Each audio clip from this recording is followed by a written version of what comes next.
Assalamualaikum warahmatullahi wabarakatuh. Alhamdulillah, wassalatu wassalamu ala rasulillah wa ala alihi wa ashabihi wa mawalah, amma ba'du. Sahabat belajar Islam yang semoga dimuliakan oleh Allah Rabbul Alamin, kita lanjutkan kajian kitab Al-Fiqhul Muyassar. Kali ini kita membahas tentang sujud tilawah. Al-mas'alatul khamisah, masalah yang kelima tentang syariat dan hukum sujud tilawah. Sujud tilawah disyariatkan ketika membaca atau mendengar ayat-ayat sajdah. Ibnu Umar radhiyallahu ta'ala anhuma berkata, "Kana an-nabiyyu sallallahu alaihi wasallam yaqra'u alaina surah fiha sajdah fayasjudu wa nasjudu ma'ahu hatta ma yajidu ahaduna mawdi'an li jabhatihi." Artinya, pernah Nabi sallallahu alaihi wasallam membaca surah, di dalamnya ada ayat sajdah, lalu beliau pun sujud dan kami pun sujud bersamanya, bahkan sehingga salah seorang di antara kami tidak mendapati tempat untuk keningnya atau tempat untuk bersujud. Hadis ini muttafaq alaih, diriwayatkan oleh Al-Imam Al-Bukhari dan Muslim. Sujud tilawah ini hukumnya sunnah, bukan wajib. Hal itu karena Zaid bin Thabit pernah membaca surah Wan Najmi di hadapan Rasulullah sallallahu alaihi wasallam, akan tetapi beliau, yaitu Nabi, tidak sujud, sebagaimana diriwayatkan oleh Al-Imam Al-Bukhari.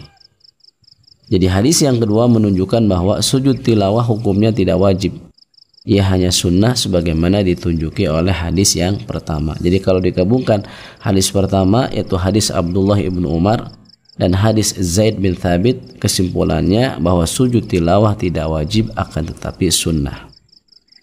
Kemudian sujud tilawah ini disyariatkan bagi yang membaca dan bagi yang mendengarkannya, yakni ketika membaca ayat sajdah di dalam sholat maupun di luar sholat. Hal itu karena perbuatan Nabi Shallallahu Alaihi Wasallam ketika membaca ayat sajdah, dan karena sujudnya para sahabat bersama Nabi, sebagaimana disebutkan dalam hadis Abdullah ibnu Umar, di mana Abdullah ibnu Umar berkata, beliau sujud dan kami pun sujud bersama beliau. Jadi sujud tilawah disyariatkan bagi yang membaca dan bagi yang mendengarkannya. Nah, dalam hadis Abdullah bin Umar, yang membacanya Nabi, kemudian para sahabat pun ikut bersujud. Ini di luar sholat. Adapun dalil disyariatkan sujud tilawah dalam sholat adalah hadis Bukhari dan Muslim dari sahabat Abu Rafi. Beliau berkata, "Shallaitu ma'a Abi Hurairah al-atamah faqara'a idza as-sama'u syaqqat fasajada faqultu ma hadhihi qala sajadtu biha khalfa Abil Qasim sallallahu alaihi wasallam fala azalu asjudu fiha hatta alqah."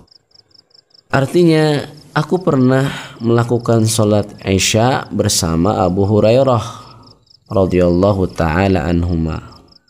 Lalu beliau membaca idza as-sama'u syaqqat atau surah Al-Insyiqaq.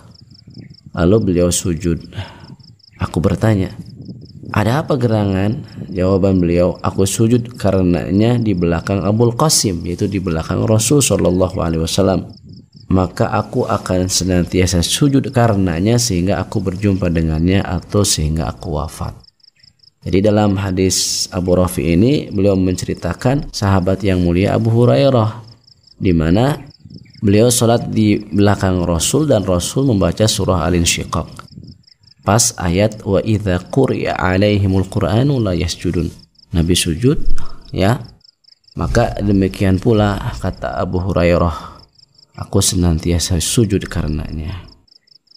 Kemudian catatan di sini dari penulis, hanya saja jika yang membaca ayat sajdah tidak sujud, maka yang mendengarkannya pun tidak sujud, berdasarkan hadis Zaid bin Thabit yang terdahulu disebutkan, di mana Zaid bin Thabit baca ayat sajdah dia tidak sujud, maka Rasul pun sallallahu alaihi wasallam tidak sujud.